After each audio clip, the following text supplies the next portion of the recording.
integrity. I gotta walk like a man. You better speak up when you talk to me. You better lift up your chin. I'm about to take over the globe. I got the whole world in my hand. I've been here before, that's the reason he sent me to do it all over again. I gotta keep my integrity. I gotta walk like a man. You better speak up when you talk to me. You better lift up your chin. I'm about to take over the globe. I got the whole world in my hand. I've been here before, that's the reason he sent me to do it all over again. Can't take you serious, you acting petty, making me laugh like Ed and Eddie. Run out the truth when things are too heavy, like Kevin Hart, he wasn't ready. I take a bullet, I die for my people. You pull the trigger just to get equal. Most of you people fall out cause it's hard. Take pressure like Joe, I'm on my job. I can't believe it, in spiritual Egypt, my people are evil than ever before. They kill a nigga for chicken like damn, bruh, I can't even walk to the store. They be out here screaming, Jesus, I love you. When I know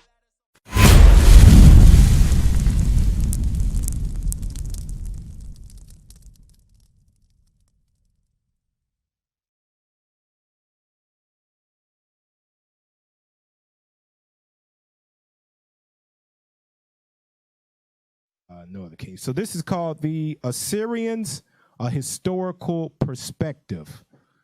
The Assyrians, a historical perspective. I've been asked to go into the history for a while now down here. So we're going to touch on it a little bit just from a historical perspective so it can tie the Bible together for you. All right. First, let's go Romans 15:4. Romans chapter 15 and verse 4. For whatsoever things were written aforetime were written for our learning, that we through patience and comfort of the scriptures might have hope. So, like it says, the Bible was written aforetime that we may learn from it. And one thing is good that we apply to our learning is different time periods throughout history.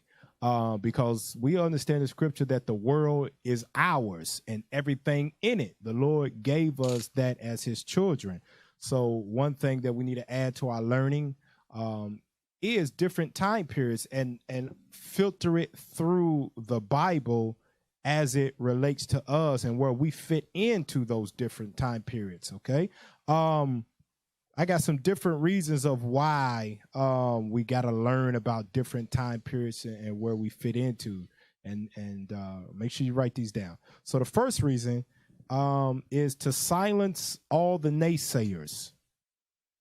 To silence all the naysayers, and the reason why I say that is to silence the naysayers that believe our history, ours meaning Israel, Southern Kingdom, particularly.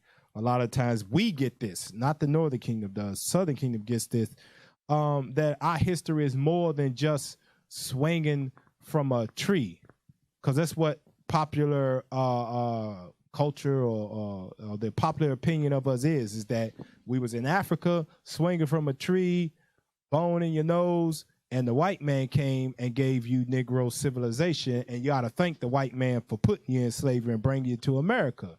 But the reason we got to know what these different time periods is where we fit in with this. So nobody can bring that to us and we just accept it because we know more than that about ourselves. So the first reason, silence all the naysayers. Second reason, we must prove who we are out of it, out of the Bible, meaning that by that I mean we should have some knowledge of our historical past.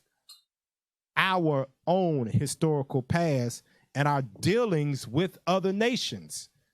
That way why? Because we know how to deal with them and how not to deal with them. What we should be doing and what we should not be doing. Like we've got this, it's reared its ugly head again. Moab is being himself to us, but if we knew our history as a people, we understand that Moab been dealing proudly against us from way back when, and the Lord been warned us, do not seek their peace nor their prosperity all the days of your life. But if you don't know your history, you're bound to repeat it, right? You're bound to repeat it. So to know our dealings with other nations, because other nations know their history and how to deal with us. That's why we have to prove who we are out of the book, right? Because other nations know their history and they know who we are and how to deal with us. How you think the Arab man knows to set up shop in our neighborhoods? How you think the Moabites know to set up shop and do all black women's hair and nails? They know our history of who we are as a people, and they take full advantage of it. The third, let me before we go to that, go to Job 8:8. Go to Job 8:8 before I go to the third reason. So we must know our history because other nations know our history and they know how to use it against us. Job 8:8. Job chapter 8 and verse 8. For inquire, I pray thee, of the former age, and prepare thyself to the search of their fathers. For we are but of yesterday, and know nothing, because our days upon earth are a shadow. So that's what I was talking about. The second reason, we got to figure out, we got to learn different time periods. And the second reason is because we must prove who we are out of the Bible. This is where our history starts, because we don't have the knowledge of how other nations dealt with us in the past, because we just here. We only been here 30, 40, 50 years, 60 years. It's not enough time in the scope of history, right? Read verse 10. Verse 10. Shall not they teach thee and tell thee and utter words out of their heart? Can the rush grow up? Read again, verse 10. Shall not they teach thee and tell thee and utter words out of their heart? So what I got here is you got to search out your history, because your past, I want to make sure I say this right, your past always plays a part in your future. You have to search out history because your past always plays a part in your future, whether it be for good or for bad. That depends on you. But you got to know your history because it will play a part in your future. Now, the third reason I got here is in every time period on this earth, our great forefathers and mothers accomplished wonderful things. That's why we got to learn about different time periods, because even in slavery, we was making inventions. We was creating stuff. Half the stuff that we see out here in the earth going to and fro was made by our ancestors in the worst of conditions. But if you don't know where you come from, you are ignorant to those things, and you think that you have no future because the history of your people is just slavery, Africa, oppression. But we got to learn that history, because in every time period, we had great forefathers and great foremothers that did wonderful things that we can draw inspiration from. And this happened many times throughout the scriptures. Give me that in 1 Maccabees. 1 Maccabees chapter 2, and I want to read 49 on down. Why we got to learn different time periods and where we fit into them at. Read that. 1 Maccabees chapter 2 and verse 49.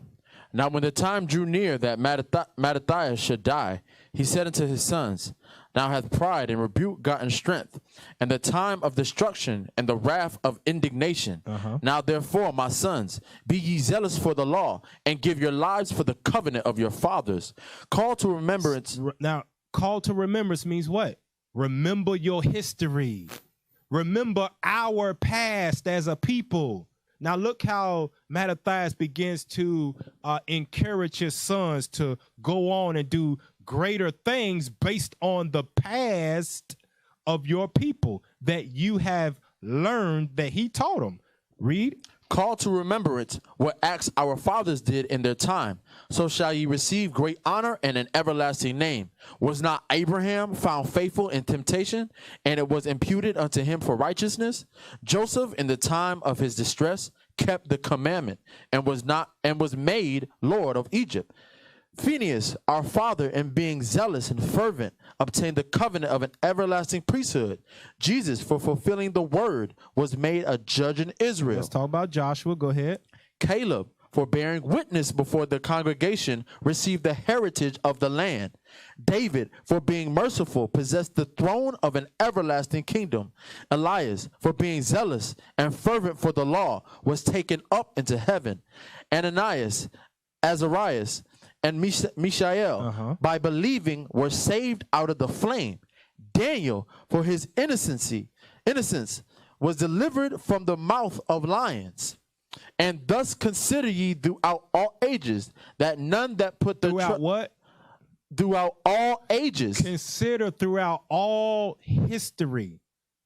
Consider throughout all the history of our people, especially. Read on. And thus consider ye throughout all ages that none that put their trust in him shall be overcome. So, as I was saying, history inspires. That's why we have to learn about different time periods, especially where we fit into it at. Go to Sirach 5 and 15. History will inspire you. Sirach chapter 5 and verse 15. Be not ignorant of anything in a great matter or a small. So have a little bit of understanding about everything that pertains to us as a people. We don't care about the daggone damn presidents and all of that stuff. We're not talking about that. Have a little bit of understanding and knowledge of everything that pertains to us as a people. Because, as he said, the past will shape our future. It let us know what to do, what not to do, and what is to come. But that's going to come from knowing your own history. And also knowing things about having a little bit of understanding about things that pertain to us. When that certain situation arises, like we read with Mattathias, you will know how to better approach the situation based on the history of those that came before you. So you don't have to make a quick decision based off our limited knowledge. Like Job said, we are but a shadow. We can't just depend on the thoughts we got because it's based on the short relative lifespan we have. So we have to draw on history of the decisions that was made by our forefathers and foremothers, and we can apply them at that moment if that same situation. Because what do they say about history? History does what? Repeats itself. So we got to learn about different time periods. Now go to the definition of history. I got the screenshots already up. Go to the definition of history. The definition of history: a chronological record of significant events, such as those affecting a nation. Such as those what?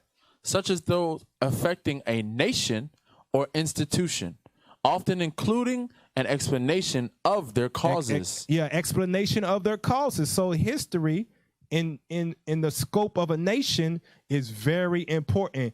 And far too many times, and I know I wasn't like that, but I know it was a bunch of people around me that was like that when I was in school. They did not like history. Visually, I could paint the pictures of what was going on in my mind, but you look to, especially in high school, you look to your right, you look behind you, look to the side or the left of you, half the class is like this.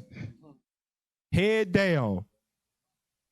Yeah, all on their phones. It was something crazy. A lot for us as a people, we don't tend to look into history because it does have a battered past, but it is things that we can pull from, especially us. Knowing we Israelites, things we can pull from in rebuilding our nation. All right. Go to the 10 reasons to study history. Pull that article up. 10 reasons to study history. Zoom in on it for us. Top 10 reasons to study history. Just start at number 10. Let's see. No, let me see. Yeah, some of the words is off, but it's a good one. Okay, read number 10. We're going to get straight through it. All right. Number 10, history helps us understand the world. Read that. History enables us to understand how the world worked then and how it works now. History provides us with the framework of knowledge that we need to build our entire lives. It takes us closer to happenings and events in the past we can know about and learn how things have changed ever since, and who were the figures and personalities that helped change the scenario. Okay, go ahead. Next one. Number 9, history tells us who we Now, are. I'm going to just read the bullet points. Y'all can read it later. So history tells us who we are. Let's go to 8. Go ahead. History helps us understand cultures. Number 8. Number 7, history helps us judge wisely. There we go. That's what it's talking about, making decisions. That history help us make decisions because we have a limited time. We are but a shadow. Go ahead. Number 6, history helps understand change. Number 5, history helps us become good citizens. Now, how's that with us? With good citizens. Good citizens. The history of what? The law. It helps us become good citizens by applying the laws of God, which Babylon the Great got their laws from. But if we didn't study history, you wouldn't know that. Go ahead. Number 4, history helps us learn of world events. Go ahead.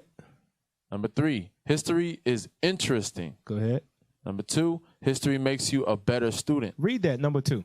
History is the study of the past. That's why we're going over this, a historical context, because one reason it's going to make us a better student with the scriptures. Go ahead. But it is capable of shaping the present. History helps students know where we come from, how the past has shaped us, and how we can shape the future. History makes students all-round individuals who accumulate a balanced understanding of both the past and present, because we ourselves make history every day. The study of it helps us in knowing what our forefathers did in the past and whether or not it was right. There we go. That's what the Bible is for us. That's why Paul said things written aforetime are written for our learning, so we can learn from that whether it was good or bad. Read number 1. Number 1, history repeats itself. I have detailed. Now, where do we read that in the scripture? It's nothing new under the what? Under the sun. History repeats itself. Solomon Ben said that. It's nothing new under the sun. History repeats itself. Go ahead. I have detailed 9 of the best reasons to study history, but by far the most important and the biggest reason to study history is because history repeats itself. It is important to read and learn about others' mistakes in the past so that we do not commit the same mistakes in the future. It is very important to not repeat the kind of things that have not really helped the world in any way, but have only added to the miseries of mankind. It is believed that those who cannot learn from the history are doomed to repeat it. Yes, definitely. That's us as a people. We hate history. We repeat the same thing. What is that? We keep on marching. Keep on voting. We have not learned from our history, marching around the same tree. Go ahead, Cap. Most of the resistance that we face is people who don't know their history. Yeah, good point. Everywhere we go, we went to island to island, the same thing. Those who always oppress what we're pushing, which is the truth of God, our history, they don't know nothing. You have some that say they never been to school, so never been taught. So we got a big job to do. Right, exactly right. So let's get into it here. Let's go to Genesis chapter 10. We're going to deal with the Assyrians, a historical perspective, how it pertains to us as a people. Genesis, let's read chapter 10, verse 1. Genesis chapter 10 and verse 1. Now these are the generations of the sons of Noah, Shem, Ham, and Japheth.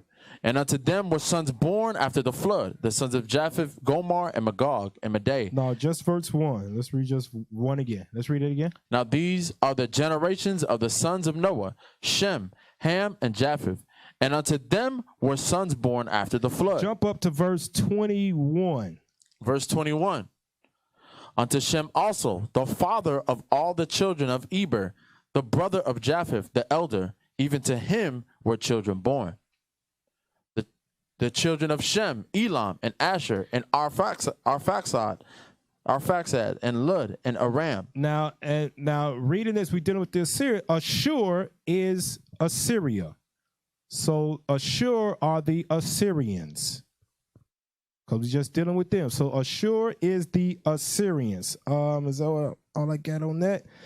So we see that they are Semites, right? Now, understanding where their territory was, it was Mesopotamia, right? Which is it's a Greek word that means the land between two rivers, and we might see that a little bit later. So Mesopotamia, the land between two rivers, but that's where they dwelt at, which is modern day North Iraq. Pull up the map so people can see that. Modern day North Iraq is where they dwelt at. So you see Ashur right there, North Iraq. Go to the second one that's a little bit more detailed. There we go. So you can see how Ashur are the Assyrians, and they dwelt in North Iraq, and that whole area, ancient times, is called Mesopotamia. All right. Let's go to Genesis chapter 10, and let's jump up to verse 8. Genesis chapter 10 and verse 8. And Cush begot Nimrod. He began to be a mighty one in the earth. He was a mighty hunter before the Lord, where it was said, even as Nimrod, the mighty hunter before the Lord. And the beginning of his kingdom was Babel. The beginning of Nimrod. Now, Nimrod's a Hamite. His kingdom was Babel, which is the same location as where Ashur is just further south of it. And we'll see it on a map a little later. Go ahead. And Erech, and Akkad, and Calneh, in the land of Shinar. The land of Shinar is Iraq. Shinar is Iraq. So you can understand that. Read on. Out of that land went forth Ashur, and builded Nineveh, and the city of Rehoboth, and Calah. And now, so you see that out of that city of Babylon, when Nimrod first began to start ruling, out of that came Assyria and built Nineveh. Zoom in on it, and let's just read the first paragraph. Assyria, also called the Assyrian Empire, was a Mesopotamian kingdom and empire of the ancient Near East and the Levant that existed as a state from perhaps as early as the 25th century BC, in the form of the Assur city state until it collapsed between 612 BC and 609 BC, spanning the periods of the early to middle Bronze Age through to the late Iron Age. This vast span of time is divided in early period 2500 BC to 2025 BC. Old Assyrian Empire 2025 BC to 1378 BC. Middle Assyrian Empire 1392 BC to 934 BC. And Neo-Assyrian Empire 911 BC to 609 BC. Now, looking at those, you see it's what? Go back to it real quick. I think it's 4 different ones. It says early, old, middle, and neo. Now, a lot of historians only focus on the 3 empires, which is Old Assyrian Empire, Middle Assyrian Empire, and the Neo-Assyrian Empire. Now, you see it says that they began around 911, but it really began at 934. And we'll pull an article to show you that it really began around 934, but they give it the date of 911 based on a specific king, which we'll name later. But it really started around that. We are going to focus on the Neo-Assyrian Empire because that is when they came in contact with Israel. And that's when Israel came in contact with the Assyrians during that specific empire, the Neo-Assyrian Empire. Make sure you write that down. We came into contact with them during the Neo-Assyrian Empire. Go to the next article, which is Bible Study Tools. Go to that next one. Pull it up. They all in order already. Okay, zoom in on that. Assyria. The name derived from the city Assur on the Tigris. The original capital of the country was originally a colony from Babylonia and was ruled by... So read that part again. It's originally a colony of what?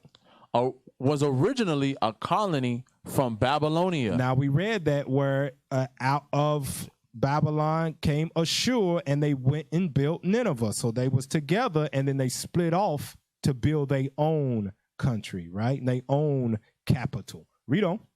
And was ruled by viceroys from that kingdom. It was a mountainous region lying to the north of Babylonia, extending along the Tigris as far as to the high mountain range of Armenia, the Gorgodian of Carcadutian Mountains.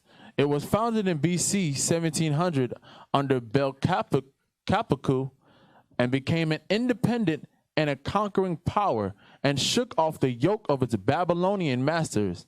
It subdued the whole of northern Asia. The Assyrians were Semites, Genesis 10:22. But in process of time, non-Semite tribes mingled with the inhabitants. They were a military people, the Romans of the East. Now remember that they compared the Assyrians to being the Romans of the East. So you know, a lot of times we equate Rome as having the greatest army and military and all of that. A lot of their stuff they got from the Assyrians. That's where they learned military tactics and the barbarism. But what happened with Esau, they took it to another level. Evils multiplied, what the scriptures say. But we'll go into them at a different time. Now, pull up the image of where is modern Assyria located? Iraq. Well, where is modern day Assyria located? Iraq. Assyria, kingdom of northern Mesopotamia that became the center of one of the great empires of the ancient Middle East. It was located in what is now northern Iraq and southern eastern Turkey. Southeastern Turkey. Southeastern Turkey. So now you got a mental picture of where we are talking about geographically.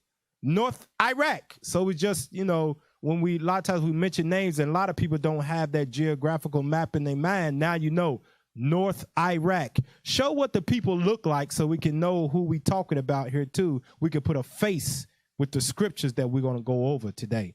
And they have changed because understand that they was, leave the pictures up, leave it up. They was conquered by the Greeks and things of that nature. So skin tone has changed somewhat, but they still the same people, right? So that's who modern day, what they look like today. And looking at them, you wouldn't be able to tell the difference between them and Ishmael. But they're not Ishmael. But they all look the same. And in that region, they all worship the same rock. But that's what modern day Assyrians look like today. So like I said, we're going to focus on just that Neo-Assyrian Empire and how it relates to us. Let's go to 1 Kings chapter 11. Before we get to that whole of what we know came on, what led up to that point of Assyria coming over? 1 Kings chapter 11, let's read 1 through 13. 1 Kings chapter 11, verse 1. But King Solomon loved many strange women, together with the daughter of Pharaoh, women of the Moabites, Ammonites, Edomites, Zidonianites, and Hittites. Slow down, man. Come on, man. Can't nobody understand you. Read it again. But King Solomon loved many strange women, together with the daughter of Pharaoh, women of the Moabites, Ammonites, Edomites, Zidonianites, and Hittites, of the nations concerning which the Lord said unto the children of Israel, ye shall not go into them, neither shall they come in unto you. For surely they will turn away your heart after their gods.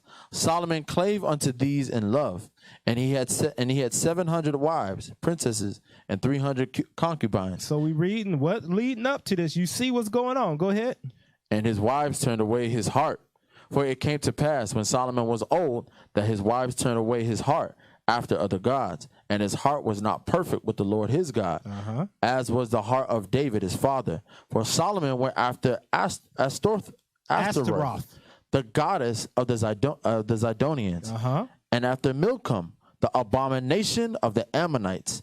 And Solomon did evil in the sight of the Lord, and went not fully after the Lord as did David his father. Then did Solomon build an high place for Keshmosh, the abomination of Moab, in the hill that is before Jerusalem, and for Molech, the abomination of the children of Ammon. And likewise did he for all his strange wives, which burnt incense and sacrifice unto their gods. And the Lord was angry with Solomon, because his heart was turned from the Lord God of Israel, which had appeared unto him twice, and had commanded him concerning this thing, that he should not go after other gods. But he kept not that which the Lord commanded. Wherefore the Lord said unto Solomon, for as much as this is done of thee, and thou hast not kept my covenant and my statutes which I have commanded thee, I will surely rend the kingdom from thee, and will give it to thy servant. Notwithstanding, in thy days I will not do it for David thy father's sake, but I will rend it out of the hand of thy son. Howbeit, I will not rend away all the kingdom, but will give one tribe to thy son for David my servant's sake. Now understand this is around the time of 940ish, 950ish BC. This is when this stuff is happening, going down. All right, giving it time frame. What's happening? Go ahead. And for Jerusalem's sake, which I have chosen. And the Lord stirred up an adversary unto Solomon, Hadad the Edomite. He was of the king's seed in Edom. Did we jump? We was at 13. Okay, let's go to Sirach 47.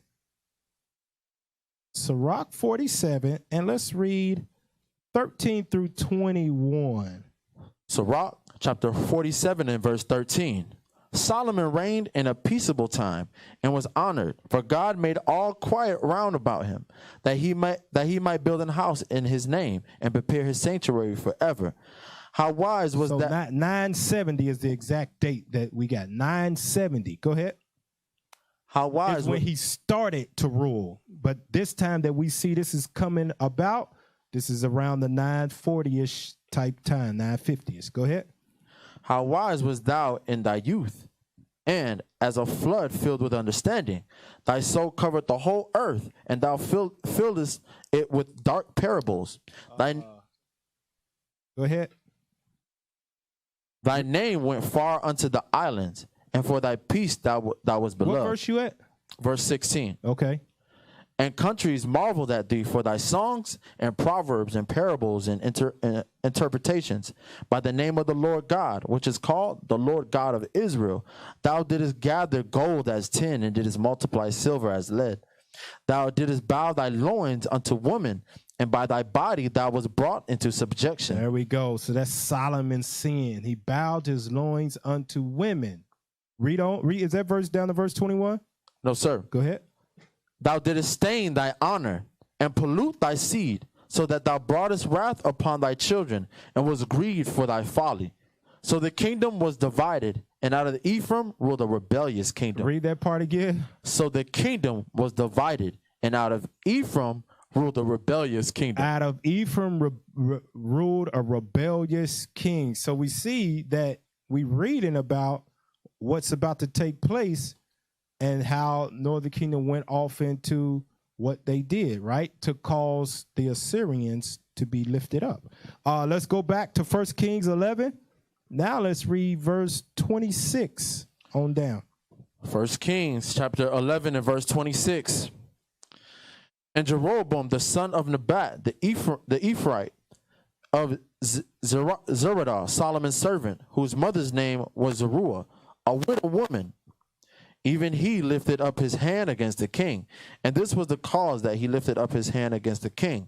Solomon built Millo and repaired the breaches of the city of David his father. And the man Jeroboam was a mighty man of valor. And Solomon, seeing the young man that he was industrious, he made him ruler over all the charge of the house of Joseph.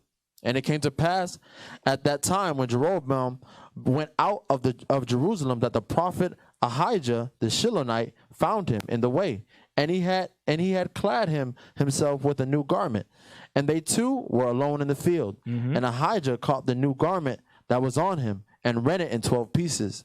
And he said to Jeroboam, Take thee 10 pieces, for thus saith the Lord, the God of Israel, Behold, I will rend the kingdom out of the hand of Solomon, and will give 10 tribes to thee. But he shall have one tribe for my servant David's sake, and for Jerusalem's sake, the city which I have chosen out of all the tribes of Israel, because that they have forsaken me and have worshipped Ashtaroth, the goddess of the Zidonians, Chemosh, the god of the Moabites, and Milcom, the god of the children of Ammon, and have not walked in my ways to do that which is right in mine eyes, and to keep my statutes and my judgments, as did David his father. Howbeit I will not take the whole kingdom out of his hand, but I will make him prince all the days of his life for David my servant's sake, whom I chose, because he kept my commandments and my statutes. But I will take the kingdom out of his son's hand, and will give it unto thee, even 10 tribes. So now we're reading about what? We're reading about the first king. We're about to read about the first king of Israel after the split, right? Which is Jeroboam. Now go to 1 Kings 12 and 1. 1 Kings chapter 12 and verse 1. And Rehoboam went to No, let's get straight to the point. Let's go to 1 Kings 12. Let's jump down to verse 12. 1 Kings chapter 12 and verse 12. 12 through 20. So Jeroboam and all the people came to Rehoboam the third day, as the king had appointed, saying, Come to me again the third day. And the king answered the people roughly, and forsook the old men's counsel that they gave him, and spake to them after the counsel of the young men, saying, My father made your yoke heavy, and I will add to your yoke. My father also chastised you with whips, but I will chastise you with scorpions. Wherefore the king hearkened not unto the people, for the cause was from the Lord, that he might perform his saying which the Lord spake by Ahijah the Shilonite unto Jeroboam the son of Nebat. And when all Israel saw the king hearken not unto them, the people answered the king, saying, What portion have we in David? Neither have we inheritance in the son of Jesse to your tents, O Israel. Now see to thine own house, David. So Israel departed unto their tents. But as for the children of Israel which dwelt in the cities of Judah, Rehoboam reigned over them.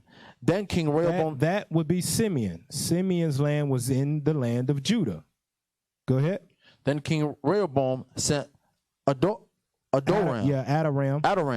who was over the tribute, and all Israel stoned him with stones that he died. Therefore King Rehoboam made speed to get him up to his chariot to flee to Jerusalem. So Israel rebelled against the house of David unto this day. And it came to pass, when all Israel heard that Jeroboam was come again, that they sent and called him unto the congregation and made him king over all Israel. There was none that followed the house of David, but the tribe of Judah only. So the split is what most historians agree on. The split took place in 931 BC. So this is taking place around 931 BC. When you read the history of Solomon, you see the final days of his life was plagued with war and stuff. But it got down to around the split happened 931 BC is what most historians and even elders and things in IUIC agree on, right? Now, with that being said, guess who is rising in power at this exact same time? Assyria. At the exact same time that the split is going down, that Solomon's going off and he's putting stress on people to build these houses, these temples for these other gods, Assyria is slowly rising, getting their stuff together in the Far East, way over there in North Iraq. Go to the article. I'm going to show you that. Go to the article, World History, Ashur-dan II. That's his name, Ashur-dan II. Zoom in on it for us to show you where they are rising in power at the same time around the split of 931 BC. Read that. Ashur-dan. He reigned from 935 BC until his death in 912 BC. Ashur-dan II concentrated on rebuilding Assyria within its natural borders, from Tur Abdin to the foothills beyond Arbel. He built government offices in all provinces, and as an economic boost, provided plows throughout the land, which yielded record grain production. Now read that last little part right there. He was followed by 4 able kings, and we're going to read about those, who used the foundation which he had laid to make Assyria the major world power of its time. Now jump back up to he reigned from what time? He reigned from 935 BC until his death in 912 BC. So like I said, the split takes place around 931 BC. All of a sudden, on the other side of the Far East, the Assyrian king starts to get his stuff together and starts building up the people where wealth can come in. And then that after him, the 4 kings become superpowers for that time. All right. Go to 1 Kings chapter 12 and let's read 25 through 33. 1 Kings chapter 12, verse 25. Then Jeroboam built Shechem in Mount Ephraim and dwelt therein, and went out from thence and built Peniel.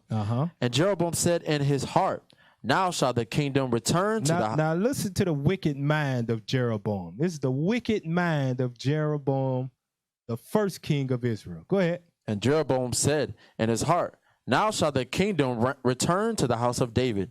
If this people go up to do sacrifice in the house of the Lord at Jerusalem, then shall the heart of this people turn again unto their Lord, even unto Rehoboam king of Judah. And they shall kill me, and go again to Rehoboam king of Judah. Whereupon the king took counsel, and made 2 calves of gold, and said unto them, It is too much for you to go up to Jerusalem. Behold thy gods, O Israel, which brought thee up out of the land of Egypt. And he set the one in Bethel, and the other put he in Dan. And this thing became a sin, for the people went to worship before the one, even unto Dan. And he made a house of high places, and made priests of the lowest of the people. Now I want you to Google Dan and Bethel, just so we can get a visual of where this was in the north. Dan was way up top, and then the other one in Bethel was closer to the border of the divide of Judah and Ephraim. It was closer to that. So he made it real convenient to worship other gods, just so they wouldn't go back. Pull it up when you get it, just so we could get a visual on that. Probably click the first one. Let's see what the first one got. I can't see the second one. Maybe click on that one. Yeah, you gotta zoom in on it for us. Open and link in new tab. Not that. Open link in new tab. Yeah, there we go. Pull it up. Okay, so now scroll so we can see the whole thing. Scroll down some.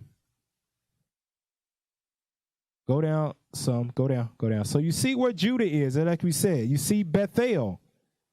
You see Bethel right there, and you see how it's right there on the line of the divide. So if you was down there in Samaria, he made it easy for you if you was in the south. Now maybe you might have been up there way up north. Zoom in on it so you can see where Dan is. There we go. Way up north for anybody, the tribes that was further up north, like Gad and Manasseh, Dan, they was way up there. He made it easy for them just to go there so they wouldn't take the long trek down to Jerusalem and return back to the Most High. Now, let's go back to the scripture. Now, how would you have the people? Because what's going to happen if Levi is there teaching the word of God? The word of God is quick and powerful. It's going to convict some people's spirit, and they're going to end up like, man, Jeroboam, you crazy. I'm gone. I'm going to do what the Lord said. Go to that in 2 Chronicles. So this is how you keep the people from going down and making it more convenient to worship the calves and them not to have a second thought of it. 2 Chronicles chapter 11, 13 through 15. 2 Chronicles chapter 11 and verse 13. And the priests and the Levites that were in all Israel resorted to him out of all their coasts. For the Levites left their suburbs and their possessions and came to Judah and Jerusalem. For Jeroboam and his sons had cast him off from executing the priest's office unto the Lord. And he ordained him priest for the high places and for the devils and for the cows which he had made. There we go. We just saw where they was up in Dan and in Bethel. Is that it? On verse 15? Yes, sir. Okay, so let's go back now. Let's go back to 1 Kings to show where it talks about that again. So that's how you can set up some golden calves and nobody think twice that is wrong, is when you get the lawgivers, you kick the lawgivers out. Sit them down south with Judah. Let's read that in 1 Kings chapter 12, and let's read verse 31. Now remember, don't forget the time frame. This is around 931 BC. Go ahead. 1 Kings chapter 12 and let's start at verse 29 again. 1 Kings chapter 12 and verse 29. And he set the one in Bethel, and the other put he in Dan. And this thing became a sin, for the people went to worship before the one, even unto Dan. And he made a house of high places, and made priests of the lowest of the people, which were not the sons of Levi. So he kicked Levi out, as we read in Chronicles, and then he put up a daggone wanted sign on the board out there. Who wants to be a priest? Anybody that was jealous of Levi doing the Lord's work and thought that we should have more stake in this They went straight for it. Now, don't we read about that in history somewhere before? Go back to Numbers.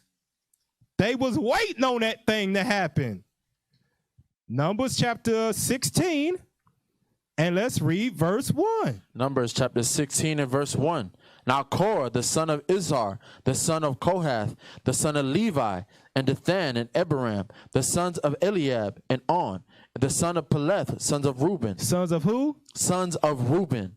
Took men. So sons of Reuben was waiting. The Reuben was in the north. They was waiting for their opportunity to be more than what they could since the days of old.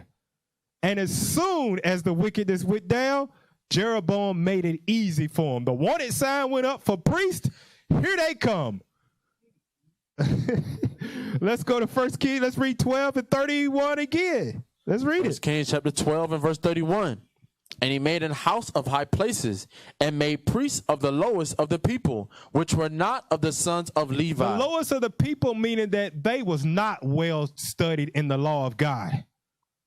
They did what you told them to do, but the statutes and the judgments and the wisdom on how to make decisions according to what was set up by God through the Levites, they didn't have no true understanding of that. That's why it says the lowest of the people. And as we read on, you'll see the lowest of the people ruled over that didn't have the knowledge of God, the more the wickedness increased. Hence, today, history, the past will tell you about your future.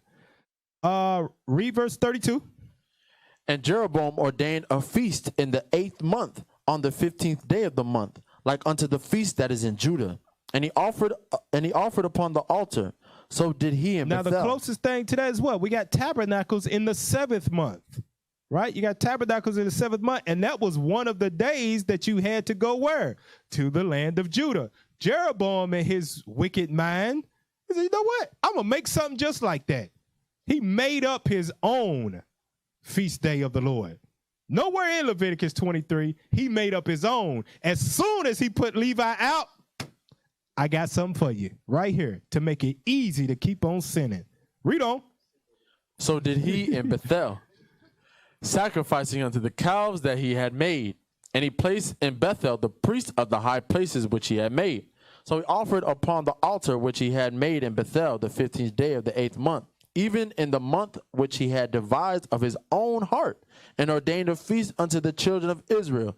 And he offered upon the altar and burnt incense. Now, okay, now remember, it's a process of time that happens. This is around 931. Israel is for decades and centuries of doing wickedness, right? This is what they're doing. They're not dealing with Southern Kingdom at all, right? They're not dealing with them. So go to 2 Kings chapter 9. So around 70 years later, this goes down. The Lord's tired of it. Around 70 or so years later, the Lord calls Jehu. Read that. 2 Kings 9, let's read 1 through 3. 2 Kings chapter 9 and verse 1. And Elisha the prophet called one of the children of the prophets and said unto him, Gird up thy loins, and take this box of oil in thine hand, and go to Ramoth Gilead. And when thou comest thither, look out there Jehu, the son of Jehu. Now Ramoth Gilead was in the north also. Go ahead. Jehu, the son of Jehoshaphat, the son of Nimshi, and go in and make him arise up from among his brethren, and carry him to the inner chamber. Then take the box of oil and pour it on his head, and say, Thus saith the Lord, I have anointed thee king over Israel. Then open the door and flee, and tarry not. So the young man, even the young man, the prophet, went to Ramoth Gilead, and when he came, behold, the captains of the host were sitting, and he said, I have an errand to thee, O captain. And Jehu said, unto which of all us? And he said, to thee, O captain. And he arose and went. You got to understand what's going on. He's with his boys. He's with the other people in the army. He's like, who's the message for? It's just for you. Oh, okay. I thought, make sure you ain't talking to everybody when this comes out. Go ahead. And he arose and went into the house. And he poured the oil on his head and said unto him, Thus saith the Lord God of Israel, I have appointed thee king over the people of the Lord, even over Israel. And thou shalt smite the house of Ahab thy master, that I may avenge the blood of my servants the prophets, and the blood of all the servants of the Lord, at the hand of Jezebel. Now I said, remember, his charge was to smite all the sons of the house of Ahab, right? Remember that. Go ahead. Verse 8, For the whole house of Ahab shall perish, and I will cut off from Ahab him that pisseth against the wall, and him that is shut up and left in Israel. That's every man. Go ahead. And I will make the house of Ahab like the house of Jeroboam, the son of Nebat, and like the house of Baasha, the son of Ahijah. And the dog shall eat Jezebel and the portion of Jezreel. And there shall be none to bury her. And he opened the door and fled. So understanding this, the house made it like Jeroboam. Now remember, Jeroboam was the first king of Israel in the split in 931 BC. Jehu is the 10th king of Israel, and he became king in 841 BC. So we got, like I said, we got about 70 or so years counting down to the time of Christ. That's why it's going backwards. For that may not understand it, it's going down to the time of when they started Christ, right? The modern era is what they called it. So we got Jehu is the 10th king of Israel. 70 or so years later, he's called by the Lord to be king and destroy all of Ahab's lineage, right? Jump over to chapter 10, 2 Kings chapter 10, and I want to read verse 1. 2 Kings chapter 10 and verse 1.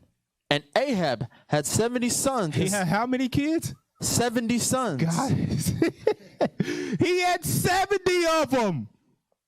And the Lord said, make sure you wipe Ahab and all his family, his wife, and everybody associated with him off the face of the earth.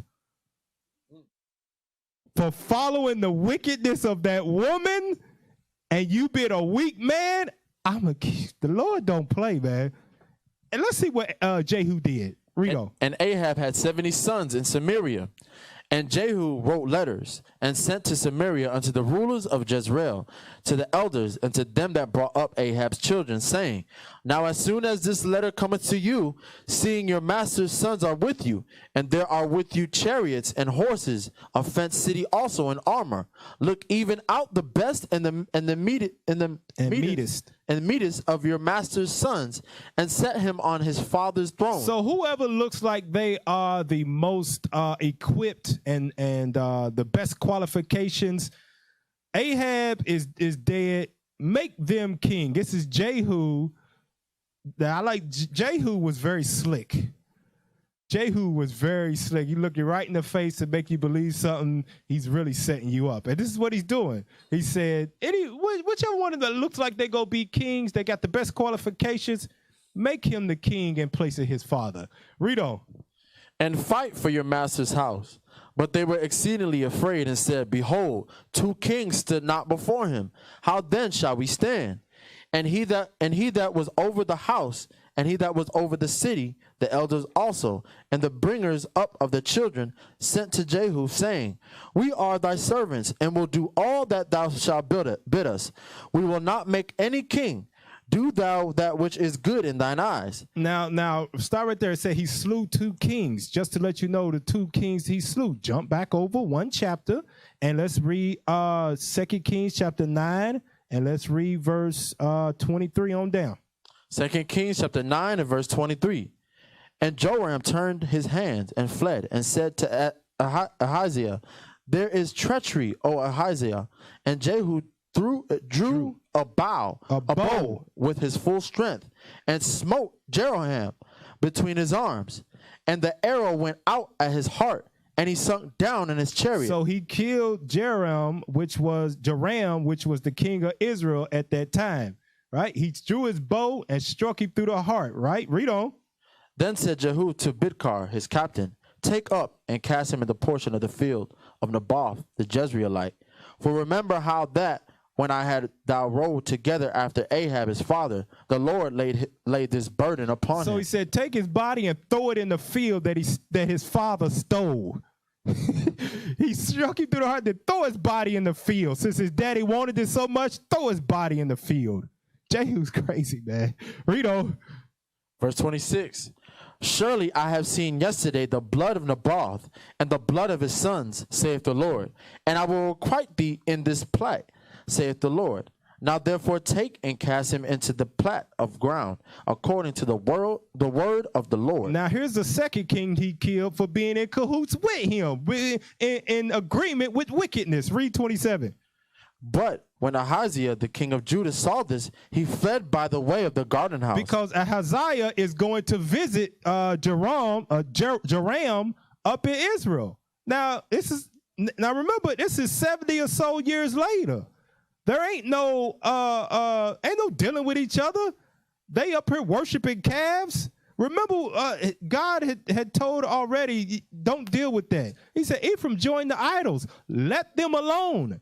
You shouldn't have no dealings with them. But here we got a Judite king rebelling against the Lord, and he's up here visiting, right? Read that again, Ahaziah. But when Ahaziah, the king of Judah, saw this, he fled by the way of the garden house. And Jehu followed after him and said, smite him also in the chariot. Go ahead. And they did so at the going up to Gur, which is by Ibleam. And he fled to Megiddo and died there. And his servants carried him in a chariot to Jerusalem and buried him in the sepulchre, which his fathers in the city of David. Now this is how mad God was with the northern kingdom. The king of Israel, Joram, throw him in the field. Bury him or throw him in the field of Naboth that his daddy Ahab wanted. But take Ahaziah and bury him in the king's tombs. That's how bad God was with northern kingdom for turning to wickedness. So just get rid of him, dispose of his body. Going back over to 2 Kings 10, that was about telling you about the two kings he killed, right? Now jump down to verse 6, 2 Kings 10 and 6. 2 Kings chapter 10 and verse 6. Speed up some. Then he wrote a letter the second time to them, saying, if ye be mine, and if ye will hearken unto my voice, take ye the heads of the men your master's sons, and come to me to Jezreel by tomorrow this time. Now the king's sons, being 70 persons, were with the great men of the city which brought them up. So they was raising them up to be kings. The great men that brought them up. They king's sons. So you got to raise them like kings. And you all saw movies how king's kids get special treatment, preferential treatment compared to all the other little peasants around them. So these are the great and the wise man bringing them up. Look what they did to them. Verse 7. And it came to pass, when the letter came to them, that they took the king's son and slew 70 persons and put their heads in baskets and sent him them to Jezreel. Just sent them to Jezreel. You ain't never read it in your life, have you? Sent them to Jezreel. Sent them to Jezreel. Chopped off 70 heads. Chopped off the kids' heads like it was nothing. And Jezreel is a city in the north, because Jehu is the 10th king of Israel. Jezreel is another city that is in the north. I know we read about that a lot in Hosea, right?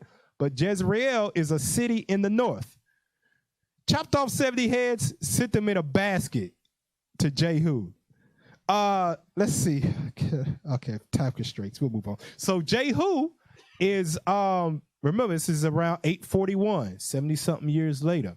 He's responsible for killing Jezebel too. We also read he threw her out the window. He had people throw her out the window. The dogs ate her, right? He's responsible for killing Jezebel. And one thing is not mentioned in this time frame is that Jehu paid tribute to an Assyrian king named Shalmaneser III.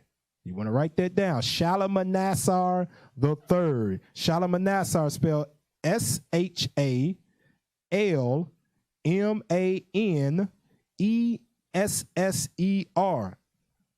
Shalmaneser III. The reason why I mentioned third and going into that is because we also read about another Shalmaneser in the scriptures. but this Shalmaneser is not mentioned in the scriptures. Give me that article on Jehu so we can find out some history about Jehu, the 10th king of Israel, 841. Let's read that, officer. Jehu, meaning Yahoo is he. Akkadian. Was Latin Lehu. Go ahead. was the 10th king of the northern kingdom of Israel since Jeroboam. The first. That's Jeroboam first. Go ahead. Noted for exterminating the house of Ahab. He was the son of Jehoshaphat, grandson of Nimshi, and possibly great-grandson of Omri. His reign lasted for 28 years. So he ruled for 28 years. Now, I want to show you something about Jehu when it comes to him. If we could find it. Let me see if I want to go into that here. Okay, going back to 2 Kings 10, and let's go to verse 11. 2 Kings chapter 10 and verse 11. So Jehu slew all that remained of the house of Ahab and Jezreel, and all his great men, and his kinsfolks, and his priests, until he left him none remaining. And he arose and departed and came to Samaria. And as he was at the sharing. Now go to jump up to verse 18. Verse 18. And Jehu gathered all the people together and said unto them, Ahab served Baal a little, but Jehu shall serve him much. So he's setting them up, basically. He said, everybody that served Baal, I'm going to serve him even greater than those before me. Read on. Now therefore call unto me all the prophets of Baal, all his servants and all his priests. Let none be wanting, for I have a great sacrifice. Speed up, because we got a lot to read through this. For I have a great sacrifice to do to Baal. Whosoever shall be wanting, he shall not live. But Jehu did it in subtlety, in the intent that he might destroy the worshippers of Baal. And Jehu said, proclaim a solemn assembly for Baal, and they proclaimed it. And Jehu sent through all Israel and all the worshippers of Baal came, so that there was not a man left that came not. Now, is they worshiping Baal? This is 70-something years after the split. They fully entrenched in worshiping the calf. Go ahead. And they came into the house of Baal, and the house of Baal was full from one end to another.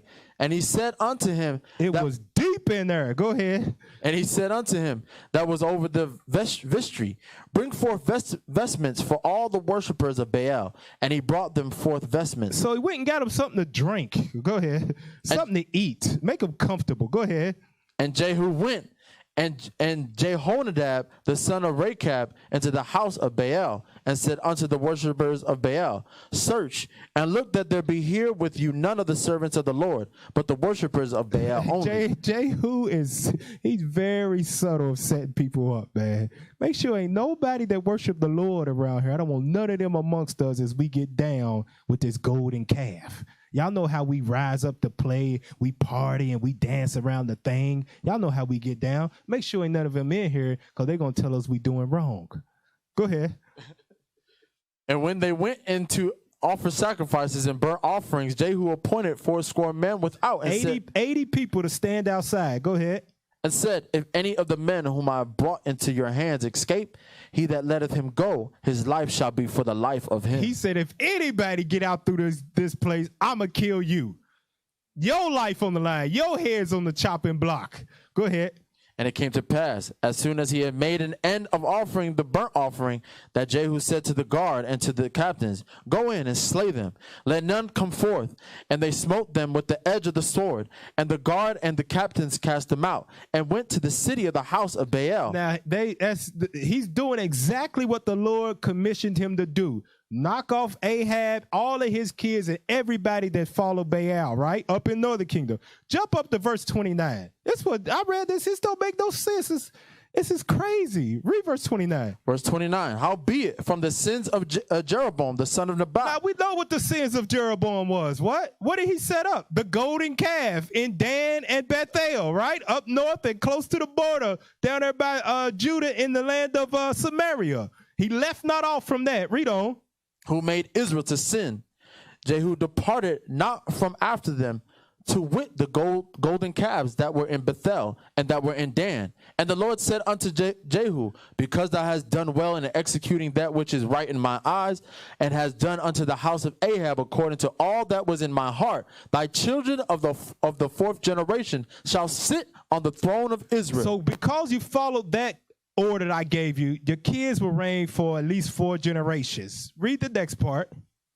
But Jehu took no heed to walk in the law of the Lord God of Israel. Jehu's wicked as hell too. That's why I wasn't no good kings. You might have had a good act, but you didn't have no good kings, Northern Kingdom. You do. After all of that, you would expect Jehu gotta be righteous. Because at the end, you're like, all right, damn, we finally got it right. Yeah. And Northern Kingdom got it together. The next thing you know, oh, man. This dude's doing the same thing. 2 steps forward, 1 step back. He tried, and Lord said, what it say is, but Jehu took no heed to walk in the law. Although he did what the Lord commissioned it to do, is because he had no problem killing people. He was all for that. But to discipline myself and do the laws of God, nah, that ain't me. Go ahead. But Jehu took no heed to walk in the law of the Lord God of Israel with all his heart. For he departed not from the sins of Jeroboam, which made Israel to sin. So Jehu find himself doing the same thing everybody else he just killed for. He doing the same thing. Now remember, he ruled around 8. Now the reason why I read that, this is going to go into, remember I said that Jehu had to pay tribute to Shalmaneser III, the king of Assyria, right? Pull up the article. Now remember, that's around 841 BC. No, not that one. Let's go to the next one. Go to the map of the Assyrian Empire. Yeah. So zoom in on it some. So this is, you know, they are growing in power. Scroll up some so you can see all of it. Right there. So this is the area that the Assyrians would rule from. You see how Babylon, now remember we read in Genesis where out of Nimrod made his first kingdom was Babel, and out of that went Ashur. So you see from out of that north went Ashur, Assyria, in what is called Mesopotamia, which is a Greek word that means land between the 2 rivers. Those 2 rivers are Tigris and Euphrates. And you see the capital of Assyria further north is Nineveh. But you see further to the east of that, the area that the Assyrians are beginning to establish and have control over. Now remember, Jehu is in Israel, right there where Samaria is. That's where Jehu is, okay? Let's go to Shalmaneser III. Go to that article. Let's read about Shalmaneser III. Shalmaneser III, king of Assyria, reigned 858 to 824 BC. Who pursued a vigorous policy of military expansion. Remember, we read earlier, they called the Assyrians the what? The Romans of the East. Read. Although he conducted campaigns on the southern and eastern frontiers, Shalmaneser's main military effort was devoted to the conquest of North Syria. Of who? Of North Syria. Of North Syria. That's right above Israel, right? So he spent a lot of time in North Israel. And when you do some research on how many times Shalmaneser was out doing war, Shalmaneser ruled for 35 years. Right there. Shalmaneser ruled 35 years. He was at war for 31 of those years. So you know what Shalmaneser was out there doing. Wrecking havoc on the ancient Near East is what it's called. Pull back up the date so we can see when Shalmaneser ruled. 858 to 824. They got what did that make? That would make 34 years that they got. Out of those 34, 31 times he was at war. Right? All right, let's scroll down some more on that. Let me see if there's any more I want to read. Read that, and this is going to tie into Jehu. His progress was slow. In 853 BC, he fought a coalition formed by the kings of Hamath. Hamath is Syria. Go ahead. Damascus, and Israel in a huge scale. But indecisive. Who was the king in Israel at this time? Jehu, the 10th king. Go ahead. But indecisive battle, and he did not penetrate the west until the coalition had broken up. In 841 BC, he defeated Hazael. 841 BC, who became king of Israel? Jehu. But in 841, he defeated the Syrian king Hazael. Go ahead. And after failing to capture Damascus itself, marched to the Mediterranean coast, where he received tribute from Tyre, Zidon, and Samaria. And he received tribute from where? Tyre, Zidon, and Samaria. So Jehu, out of fear, the Lord brought him over here, brought Shalmaneser over there, and out of fear, Jehu paid tribute to Shalmaneser III. Basically, he's paying taxes for him not to conquer them and destroy them. He's paying taxes to Shalmaneser III. Now go to the real history, Black Canaan, because it's something really important about Jehu. This is the first time that we have contact with the Assyrian kings in such a matter. Pull it up, realhistory.com. Now let's zoom in on that, and we're going to read about this. Is like I was telling about different time periods. This is undeniably proven the Bible is real, because this is what a lot of people on this side of the earth say, oh, that Bible ain't real, is because they don't know history, and all of our history is on the other side of the earth. It's still in the east. It's not over here. Zoom in on that and scroll up. Want to read the Black Obelisk. The Black Obelisk of Shalmaneser III reigned 858 to 824 BC. It's a black limestone bas relief. Turn his mic up in here, man. Go ahead. Bas relief sculpture from Nimrod, ancient Kahu, in northern Iraq. Northern Iraq. Go ahead. It is currently displayed in the British Museum. That is still here. It's in the British Museum. It's on the earth, y'all. Shalmaneser III is the king, is who Jehu paid tribute to, and him, what this is a history of him conquering, is in the British Museum. Go ahead. It is the most complete Assyrian obelisk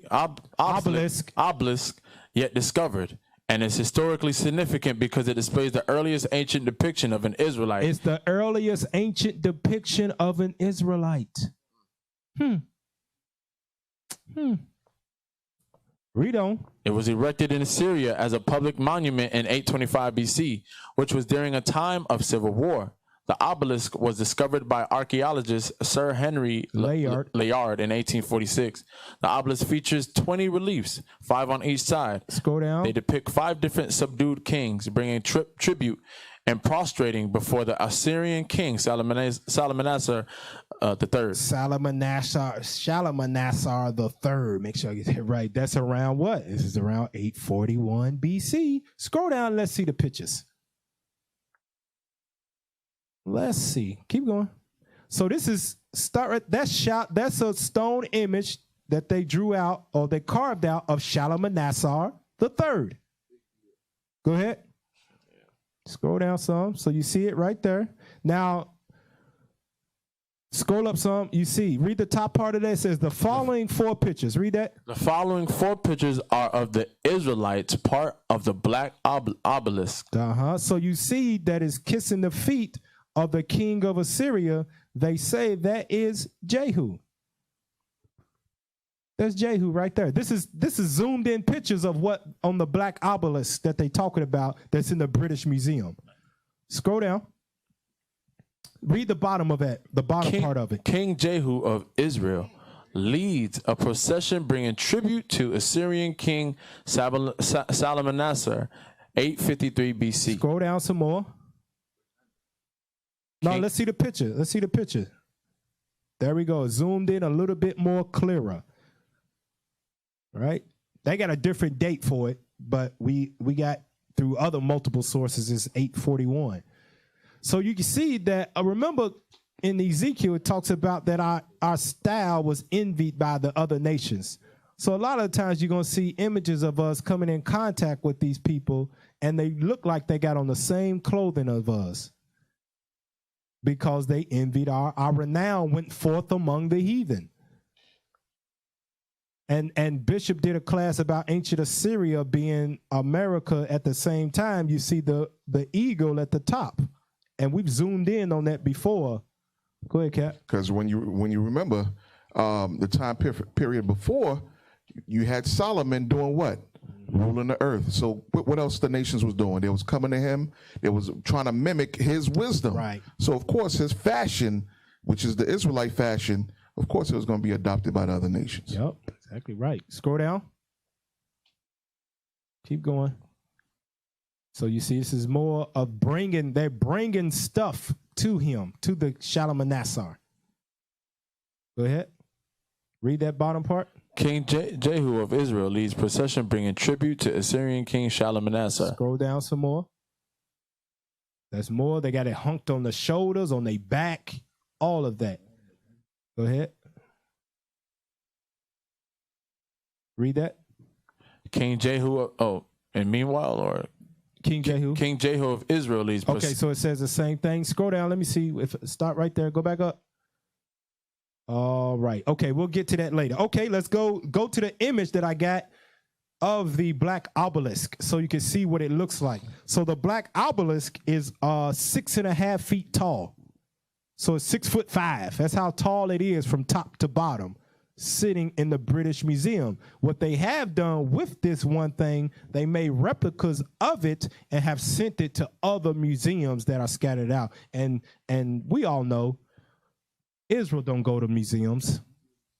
Name the last time you've been to a museum. Hell, I was in middle school, probably high school somewhere. That's the last time I really been to a museum to see ancient artifacts. So it was about 6.5 feet tall, and on every side is painted or carved in all the kings that he subdued and conquered and paid tribute to him in the area of Syria. And Jehu was a part of that and paid tribute to him also. Let's see. Okay, so we back out of that. So let's go to the scripts now. So close to 100 years, take you through the timeline. Israel is paying tribute to Shalmaneser III and his descendants after him for around 100 years or so. They paying it because they still in power. Remember, this is still 840 something BC, right? They still paying them, so they being left alone. But their time is coming to an end. Prove that in Isaiah 7 and 8. Let's go to Isaiah chapter 7 and verse 8. Isaiah chapter 7 and verse 8. For the head of Syria is Damascus. And that's the capital. Go ahead. And the head of Damascus is Rezin. Rezin, which is the king. Go ahead. And within 65 years shall Ephraim be broken, that it be not a people. So Isaiah is prophesying during the Assyrian time that in 65 years that Ephraim, the whole Ephraim, northern kingdom, would be broken and taken away. Even though they are paying tribute to the king of Assyria not to take them away, the Lord said that time's coming to an end. It's coming to the wickedness is you ain't repented. I'm sending prophet after prophet after prophet to you, and you still not repenting. It's coming to an end. Now, the historians say that Isaiah started prophesying in around 740 BC. That's what most of the historians agree on through multiple sources, that he started prophesying around 740 BC in Jerusalem, in the southern kingdom. But he's prophesying about the end of the northern kingdom to come, right? So let's go to 2 Kings 15. And let's read 13. And we're going to start at verse 2 Kings 15, verse 13 is where we're going to start. Remember, this is about 100 years later. We getting down to a King Menahem. Read that. 2 Kings chapter 15 and verse 13. Shalom, the son of Jabesh. Shalom. Shalom, the son of Jabesh, began to reign in the 39th year of Uzziah, king of Judah, and he reigned a full month in Samaria. Uzziah is also known as Azariah. because you'll see that in another place in the scriptures, it'll call him Azariah. Uzziah is also known as Azariah. And came to Samaria, and smote Shalom, the son of Jabesh, in Samaria, and slew him, and reigned in his stead. So Menahem became the king in 745 BC. Menahem became the king in 745 BC. Remember, we went from 840 something BC down to Menahem in 745 BC. And he ruled for 10 years, 745 to 736 BC. All right. Read that, verse 15. And the rest of the acts of Shalom and his conspiracy which he had made, behold, they are written in the book of the chronicles of the kings of Israel. Then Menahem smote Tisphah, or Tifsa. Now look how wicked Menahem was, that what he started to do. Menahem smote Tifsa. Go ahead. And all that were therein, and the coast thereof from Tirzah, because they opened not to him. Therefore he smote it, and all the women therein that were with child, he ripped it up. He's killing pregnant women, snatching the babies out the stomach, out the womb. Menahem was wicked, man. Read on. In the 39th year of Azariah, king of Judah, began Menahem. Now, that's why I said, remember, it's also known as Uzziah. So Uzziah is also named Azariah in the scripts too. So you don't get confused and think it's another king. Uzziah is also named Azariah in the scriptures. Read on. Began Menahem, the son of Gade, to reign over Israel, and reigned 10 years in Samaria. And he did that which was evil in the sight of the Lord. He departed not all his days from the sins of Jeroboam, the son of Nebat, who made Israel to sin. And Pul, the king of Assyria, came against the land. And Menahem gave Pul 1,000 talents of silver, that his hand might be with him to confirm the kingdom in his hand. Now we read about Tiglath. Now Pul, which is also known as Tiglath-Pileser in the scriptures. Pul, P-U-L, is also Tiglath-Pileser, right? This is 745 BC. Tiglath-Pileser begins to rule. Pull up the article on Tiglath-Pileser so we can get the spelling of it, and we can read about Tiglath-Pileser right here. There we go. Tiglath-Pileser III. Tiglath-Pileser III, meaning my trust is in the son of Azara. Was a prominent king of Assyria in the 8th century BC, ruled 745 to 727 BC. So 745 to 727 BC is when Tiglath-Pileser ruled. Now that's important because remember Isaiah prophesied that 100 years of paying tribute to the Assyrians, that's about to come to an end. In 65 years, Ephraim's going to be broken. So it's important you know Tiglath-Pileser. Go back to it. Read that. Who introduced advanced civil, military, and political systems into the Neo-Assyrian Empire. The Neo-Assyrian Empire is when we dealt with Assyria. Go ahead. Tiglath-Pileser III seized the Assyrian throne during a civil war. That's all I want on that. Jump down to biblical account in this same article. Scroll down. I want to read about the biblical, right there, biblical account. Let's read that. Biblical records describe how Tiglath-Pileser III exacted 1,000 talents of silver, 1,000 talents of silver as tribute from King Menahem. Menahem, we just read that in the scripts. 1,000 talents of silver as tribute from King Menahem. Go ahead. Of the kingdom of Israel, and later defeated his successor. Pekah had allied with Rezin, king of Armenes, against Ahaz, known to the Assyrians as Ahu-Kazai. Now, I want to stop right there. Now, remember, it says Pekah had allies. So Tiglath-Pileser also defeated him. Go back to Isaiah chapter 7. We getting time frames. A historical perspective. Isaiah chapter 7, and I want to read verse 1. Isaiah chapter 7 and verse 1. And it came to pass in the days of Ahaz, the son of Jotham, the son of Uzziah, king of Judah, Also known as Azariah, too. Go ahead. that Rezin, the king of Rezin. Rezin, the king of Syria, and Pekah, the son of Pekah, the son of Remaliah, king of Israel, went up toward Jerusalem to war against it, but could not prevail against it. So now go back to that article. So you see, there we go. So Pekah had allied with Rezin, king of Armenians, against Ahaz, which is Armenians means Syria, known to the Assyrians, Yahu-Kazai of the kingdom of Judah, who responded by appealing for the Assyrians monarch's help with the temple gold and silver.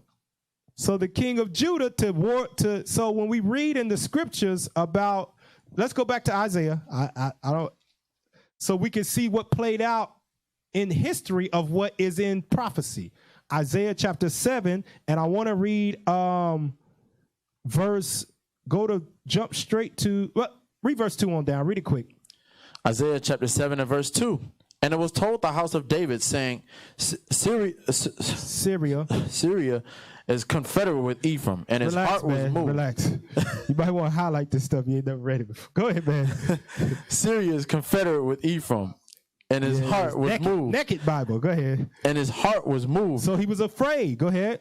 And the heart of his people, as the trees of the wood, are moved with the wind. So it was quick. The fear spread quick. Go ahead. Then said the Lord unto Isaiah, Go forth now to meet Ahaz, I'll read this. Shera-Jashub. Go ahead. Thy son at the end of the conduit of the upper pool in the highway of the fuller's field. And say unto him, Take heed and be quiet. Fear not, neither be faint-hearted for the two tails of these smoking firebrands, for the fierce anger of Rezin with Syria, and of the son of Remaliah, because Syria, Ephraim, and the son of Remaliah have taken evil counsel against thee, saying, Let us go up against Judah and vex it, and let us make a breach therein for us, and set a king in the midst of it, even the son of Tabiel. Thus saith the Lord God, It shall not stand, neither shall it come to pass. So what has happened is the Syrian king and the northern kingdom king is trying to conspire together to overthrow Judah because they won't band together with them to rebel against Assyria. Jump over to verse 17. Verse 17. The Lord shall bring upon thee and upon thy people and upon thy father's house days that have not come, from the day that Ephraim departed from Judah, even the king of Assyria. So he was going to bring the king of Assyria on them, right, to ward them off. We read where Isaiah says, don't be afraid, because they won't come here. They won't touch you. Why? Tiglath-Pileser was responsible for that. Let's go to back to the Bible account. Read that. Pekah had allied. Read that real quick. Pekah had allied with Rezin, king of the Arameans, against Ahaz, known to the Assyrians as Yahu-Kazai of the kingdoms of Judah, who responded by appealing for Assyrian monarch's help with the temple gold and silver. Tiglath-Pileser answered swiftly. He first marched his army down the eastern Mediterranean coast, taking coastal cities all the way to Egypt. So he came back because he paid him, so he came back to help. Now let's go back to Go to the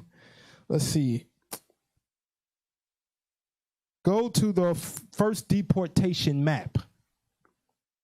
I want to show you this because Tiglath-Pileser was the first Assyrian, the first king of Assyria to start the deportation of the northern kingdom. Pull up the deportation map. So zoom in on it some, because I want to read that part right there. So when you see the light pinkish part, it says the Assyrian Empire, 9th century BCE. We've been reading about that, right? Now you see to the immediate right of that, it says deportation by Tiglath-Pileser III. It started in 734 to 732 BC.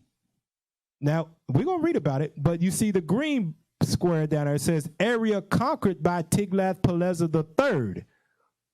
745 to 727. So he ruled all of that. Everybody paid tribute to him. Even the king of Judah was paying tribute to the Assyrians. All because Ahaz went and made a deal with the Assyrian king and instead of trusting in the Lord. Now they up under subjection to the Assyrians to keep paying them taxes, or guess who's coming back to see them when they don't pay? The Assyrians. And we'll read more about that. I don't have time today. That might be a part 2, but we read about when the Assyrians came back to the southern kingdom. Now you know why they came back. The money stopped flowing because what Ahaz did way back when Menahem was ruling. So you see, the first deportation took place in 734. But we read in Tiglath-Pileser came into power and met us in what? 745. Let's go back to the script. We're going to make it make sense here. Let's see. What was that? 2 Kings, right? Let's go back to 2 Kings and let's read 15 and let's read 19 on down. 2 Kings chapter 15 and verse 19. And Pul, the king of Assyria, came against the land, and Menahem gave Pul 1,000 talents of silver, that his hand might be with him to confirm the kingdom in his hand. Now this is 745 so BC, right? This when he first came into power, he started giving him money. Go ahead. And Menahem exacted the money of Israel, even of all the mighty men of wealth, of each man 50 shekels of silver, to give to the king of Assyria.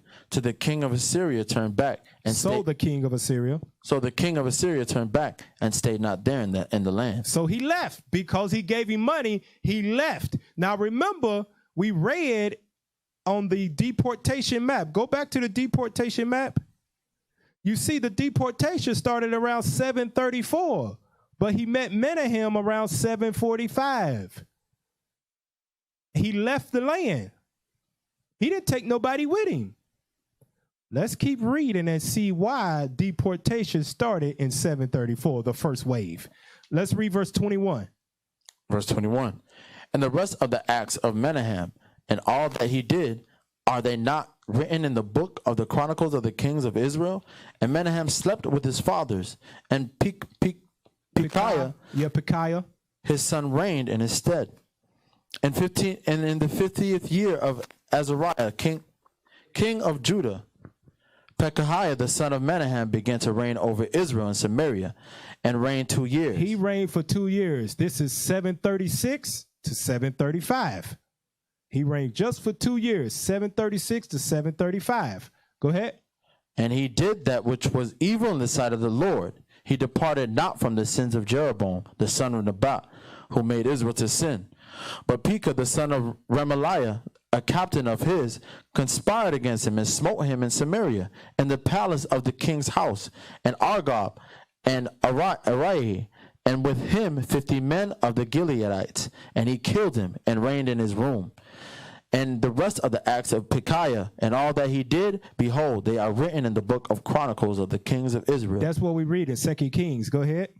In the 52nd year of Azariah, king of Judah. Azariah's who? Uzziah. Go ahead. Pekah, the son of Remaliah, began to reign over Israel and Samaria, and reigned 20 years. And he did that which was evil in the sight of the Lord. He departed not from Now read that part again, verse 27. In the 52nd year of Azariah, king of Judah, Pekah, the son of Remaliah, began to reign over Israel and Samaria, and reigned 20 years. That's 735, right? We're reading about that. 735 to 732 is when he started to reign. Go ahead. And he did that which was evil in the sight of the Lord. He departed not from the sins of Jeroboam, the son of Nebat, who made Israel to sin. In the days of Pekah, king of Israel, came Tiglath-Pileser, king of Assyria. Now, we just read where he came during the time of Menahem, which was when? 745 or so BC. But now we see he's back in the land again around 735, 734 BC again. Why?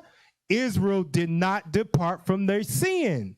So let's read that again, verse 29. In the days of Pekah, king of Israel, came Tiglath-Pileser, the third, king of Assyria, and took Ijon and Abel Beth Mecca and Jonah and Genoa and Kadesh and Hazar and Gilead and Galilee, all the land of Naphtali, and carried them captive to Assyria. So we see that now that the deportation, go back to the map.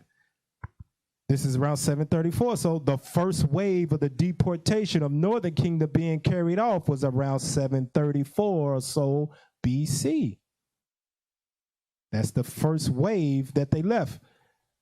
Tiglath-Pileser left and came back because the wickedness of Israel. The Lord's starting it now. He's starting to move Israel. It wasn't all one time, all Israel was gone. It was in waves. So we see that right there, right? Let's see. Go to the Eastern Bible Dictionary, Bible study tools.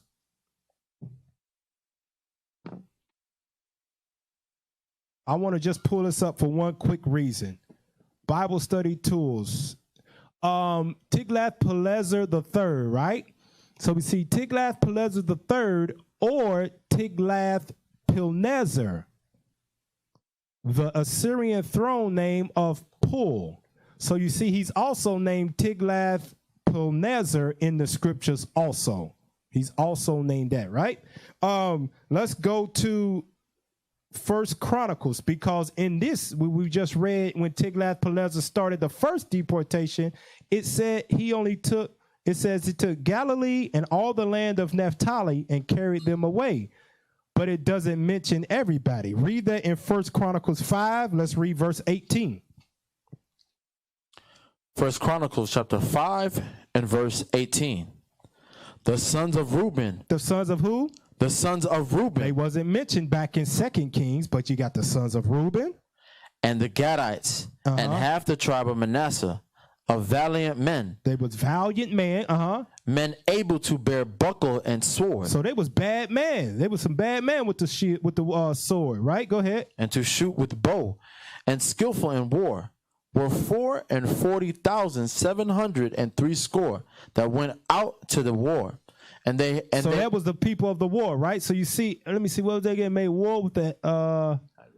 No, where was that? 40,000, right? 44,700. That's just the man of war, the army, right? Jump down to verse 25, I think is what I got here. Verse 25. Yeah, 25, 26. So we got Reuben, Gad, and the half tribe of Manasseh, right? Read that. Verse 25, and they transgressed against the God of their fathers and were a-whoring after the gods of the people of the land, whom God destroyed before them. Now, so they went after the gods of the people around them, and they worshiped who at the same time? Worshiping what? The golden calf. So they just mixed it all in, like whatever's whatever. Anybody got a God, we gonna worship. He's a God of the air, I'll take it. God of the water, cool, I'll take it. Ashtaroth, I'll take it. Chemoth, I'll take it. The golden calf, I'll take it. They mixed all of that in. And what God do? Verse 26. Verse 26. And the God of Israel stirred up the spirit of Pul, king of Assyria, and the spirit Tiglath-Pileser III. Go ahead. And the spirit of Tiglath-Pileser, king of Assyria. Now, you see what that said? And Tiglath-Pileser, king of Assyria. So it's the same name. Go ahead. And he carried them away, even the Reubenites and the Gadites and the half tribe of Manasseh, and brought them unto Helah and Habor and Herah, and to the river Gozan unto this day. So he took away Naphtali, he took away Reuben, he took away Gad, he took away half tribe of Manasseh, the first deportation back in 734 or so BC. That's the first wave, they gone. All right. Let's see. Now, let's go to pull up the next article of Shalmaneser. Because he started, Tiglath-Pileser did the first wave, and after him came Shalmaneser. Let's read about Shalmaneser. Shalmaneser the fifth was king of Assyria and Babylon from 727 to 722 BC. So we see, so now Tiglath-Pileser has died off. A few years later, Shalmaneser comes into rule. He died. Tiglath-Pileser died at 727. Shalmaneser takes over, and you see the time frame that he ruled. That's very significant to the northern kingdom. 727 to 722 BC. But remember, where did this come from? This went all the way back to what? When did the split happen? What was the date? 931 BC. This goes all the way back to 931 BC. We went over like 200 years or so history of God using the prophets, calling out, telling them to repent, come back, and just as a whole, northern kingdom, every king would not do it, and the people follow the king. As is the officers, so is the people under him, right? The king, so is the king, so is the officers. He first appears as governor of Zimra in Phoenicia in the reign of his father. Now, go ahead. Tiglath-Pileser III. Evidence pertaining to his reign is scarce. Jump down to the third paragraph. I want to read that. Right there, name Shalmaneser. The name Shalmaneser is... Now, he did not look like that, y'all. Y'all, now look at this. The Assyrians ain't even nowhere near black people. They brown, but they don't look like... And Esau, he just can't give nobody their own image. The old ass white man. We're talking about the Assyrians here. Go ahead, man. Read that. Esau's sick, man. He think he's God. Read that. The name Shalmaneser is used for him in the Bible, which attributes to him the final conquest of the kingdom of Samaria, Israel. So he's the final conquest, right? Of actually destroying it, that Ephraim was broken and not a people, which happened in 722 BC. He broke all of it, right? But we'll read about some other kings right after this. Go ahead. And the deportation of Israelites. According to 2 Kings chapter 17 and 18, Shalmaneser accused Hoshea, king of Israel, of conspiring against him by sending messages to Pharaoh, Azorkon. The fourth of Egypt. Now that's very important. Now a lot of times when we be reading the scripture, we read it.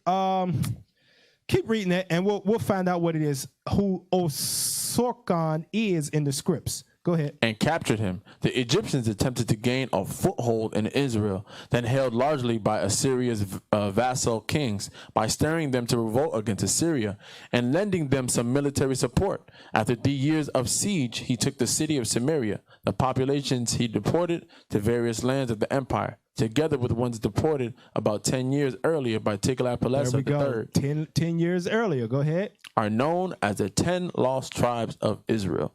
The populations he settled in Samaria instead formed the origins of the Samaritans. That's wrong. Go ahead. According to the commentary in the Bible. You see citation needed?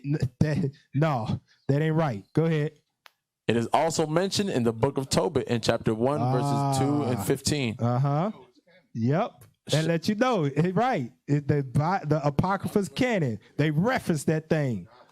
Go ahead. Shalmaneser died in the same year, 722 BC, and it is possible that the population exchanges were done by his successor, Sargon II. Sargon II, which happened. And we'll get into that. Now let's go back. Go back to 2 Kings, and I want to read chapter 17, 1 through 6. 2 Kings, chapter 17, verse 1. In the 12th year of Ahaz, king of Judah, began Hoshea, the king of Elah, to reign in Samaria over Israel 9 years. And he did that which was evil in the sight of the Lord, but not as the kings of Israel that were before him.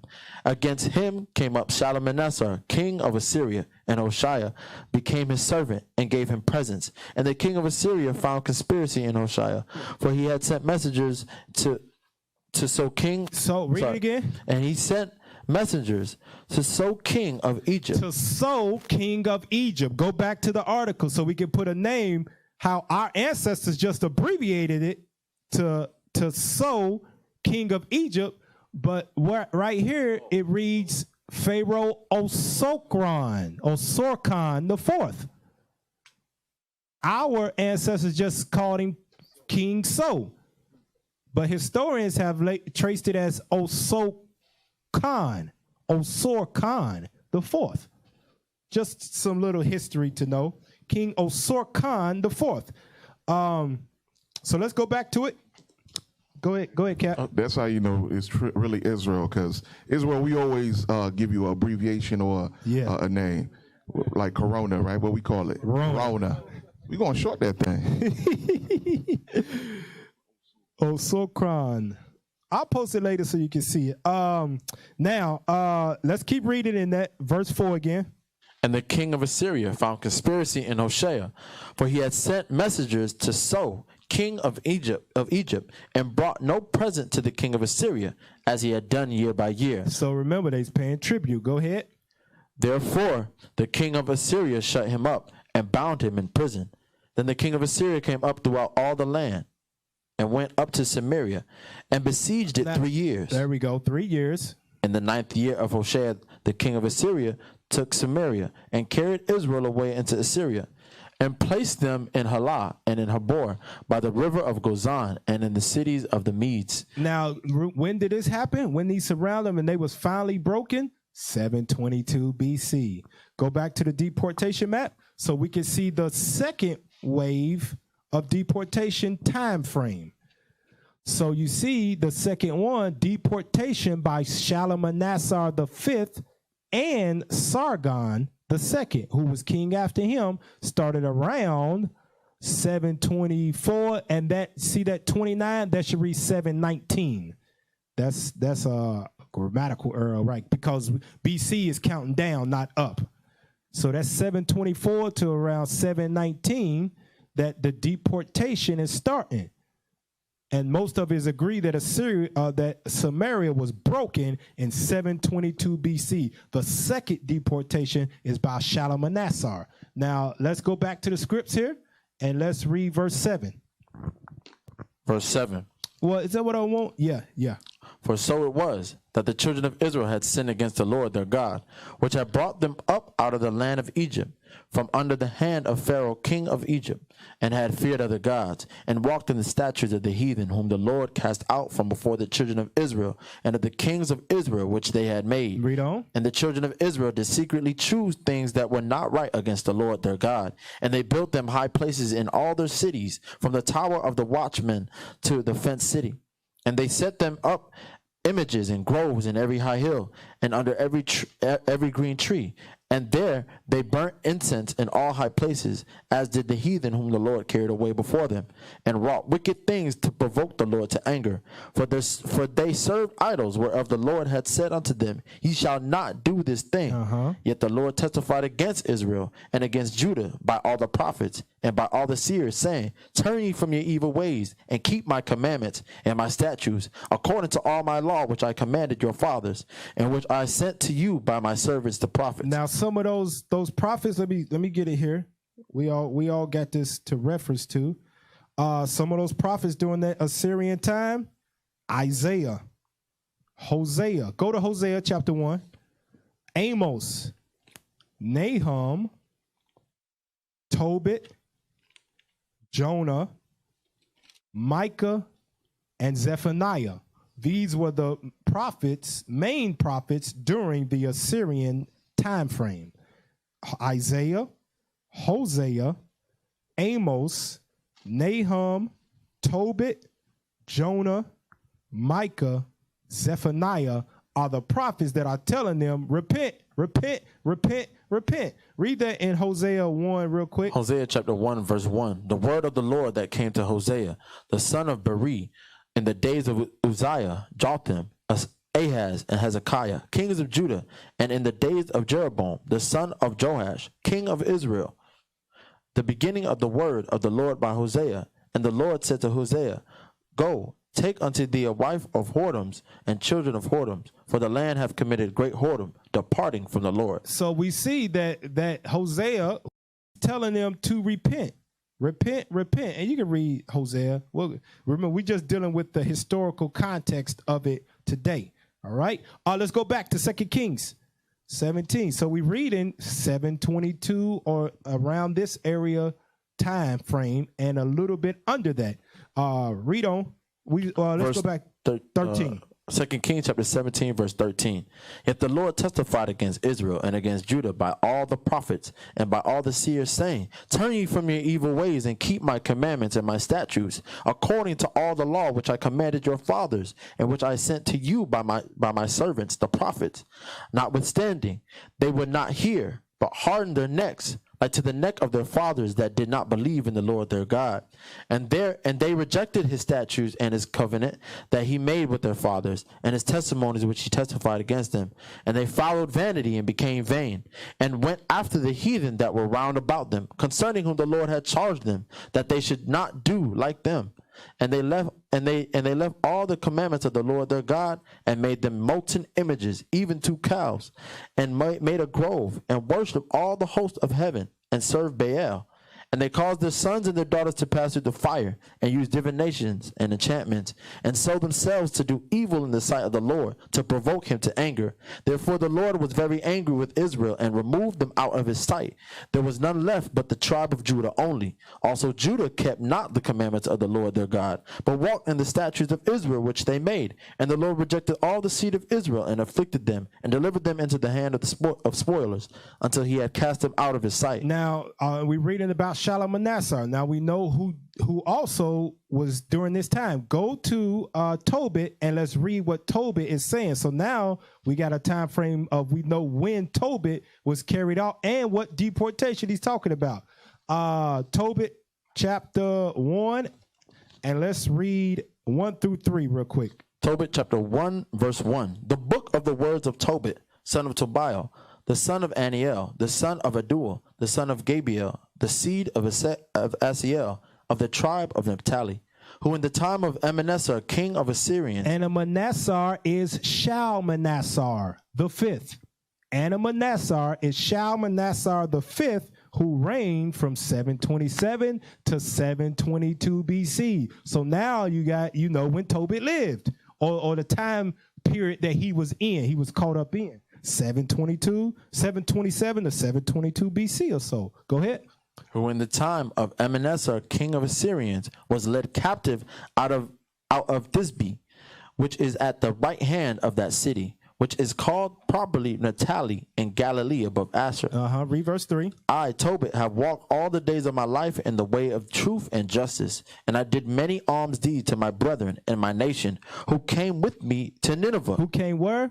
To Nineveh. Who came with me to Nineveh. So Tobit, they know I was carried away in that deportation, that second one. And Emanessar is the one that took me away. Go ahead. And to the land of the Assyrians. Now jump down to verse 10. Verse 10. And when we were carried away captive to Nineveh, all my brethren and those that were of my kindred did eat of the bread of the Gentiles. But I kept myself from eating, because I remembered God with all my heart. And the Most High gave me grace and favor before Emanessar. Before Shalmaneser. Go ahead. So that I was in purveyor. I was his purveyor, which means his supplier of food. So Tobit had close interaction with Shalmaneser the fifth. He was someone of importance during that time, around 722 to 719. Around that time, they was carried away. So, dealing with Northern Kingdom, the three main kings that carried away Northern Kingdom is Tiglath-Pileser the third, which ruled from 745 to 727 BC. You've got Shalmaneser the fifth, who reigned from 727 or so, 722 BC, maybe some after that, as you see on the map. And then you got Sargon the second, who ruled from 721 to 705 BC. So even after Shalmaneser destroyed, you had remnants that were there. Sargon came in and was removing them slowly but surely until it was very few left. The nation of Assyria grew to be the destructive force used by God to tear down the northern kingdom of Israel. Rising from the common history of times of strength and weaknesses, a usurper to the throne of Assyria managed to restart a legacy of ruthlessness, and strength in battle. The usurper's name was Pul. But when making his move for the throne, he changed it to a royal name, Tiglath-Pileser III. Tiglath-Pileser first secured his own land, Assyria, and then he subdued and befriended the southern kingdom of Babylon. With this new security and support, Tiglath-Pileser pushed the boundaries of Assyria. He is paid off by King Menahem of Israel and King Ahaz of Judah, but he eventually takes much of their land also. The next king of Assyria, Shalmaneser V, does not live up to his father's fame.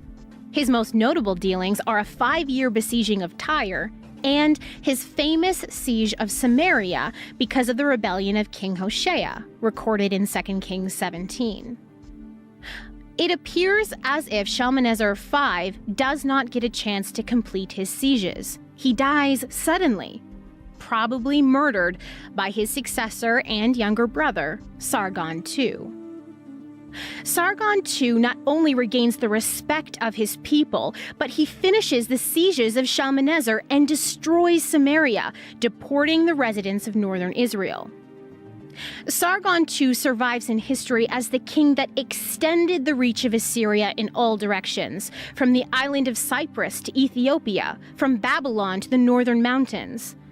Sargon dominated and killed many, but even he could not escape death.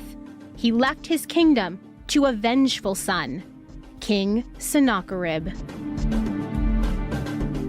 Go back to the deportation map so we can see that. Can you move it so we can see the bottom, the last one down there? The last one, you gotta maybe drop the black bar so we can see it. Okay, so you see it says deportation by Sargon II, 716, 715 or so, maybe further behind that too.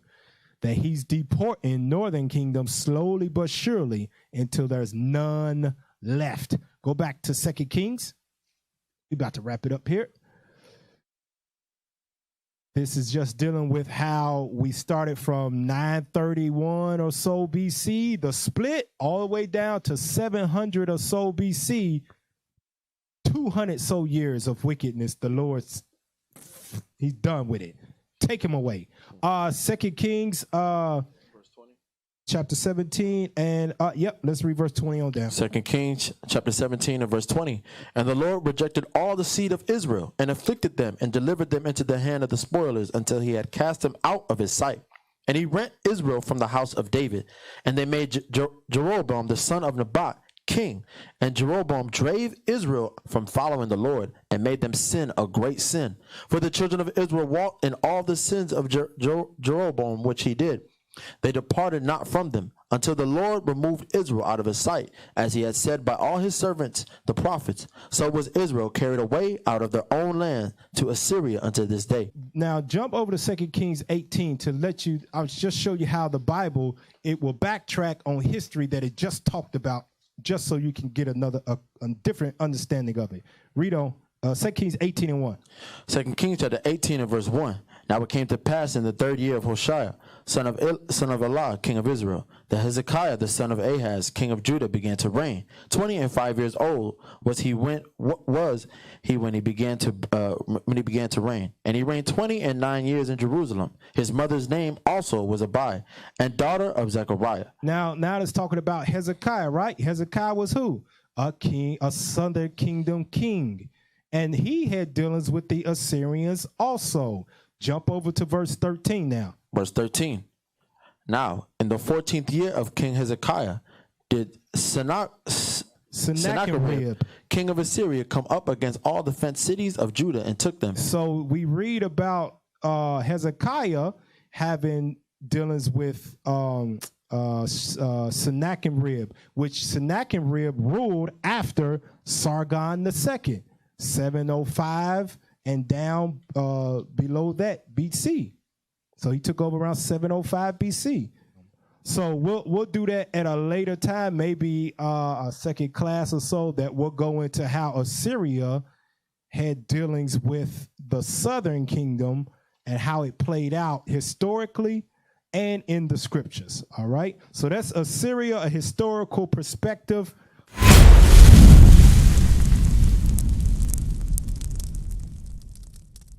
We used to scream black power while Heron was pushed. But at the end of the day, nothing's in vain. IUIC has been given a vision. The tents of Judah has risen. Many has attempted the mission. Minor murmuring, omitting, and missing the mark. Just reading that he had the flame of fire in his eyes gave us the spark. We on Paul's mission. We out on the road, purple and gold. From Mexico, Cuba, Haiti, Ghana, Sierra Leone. 144,000 boots banging, concrete crackling. These are our men repented at heart. The scriptures is proof. IUIC, we deliver the truth.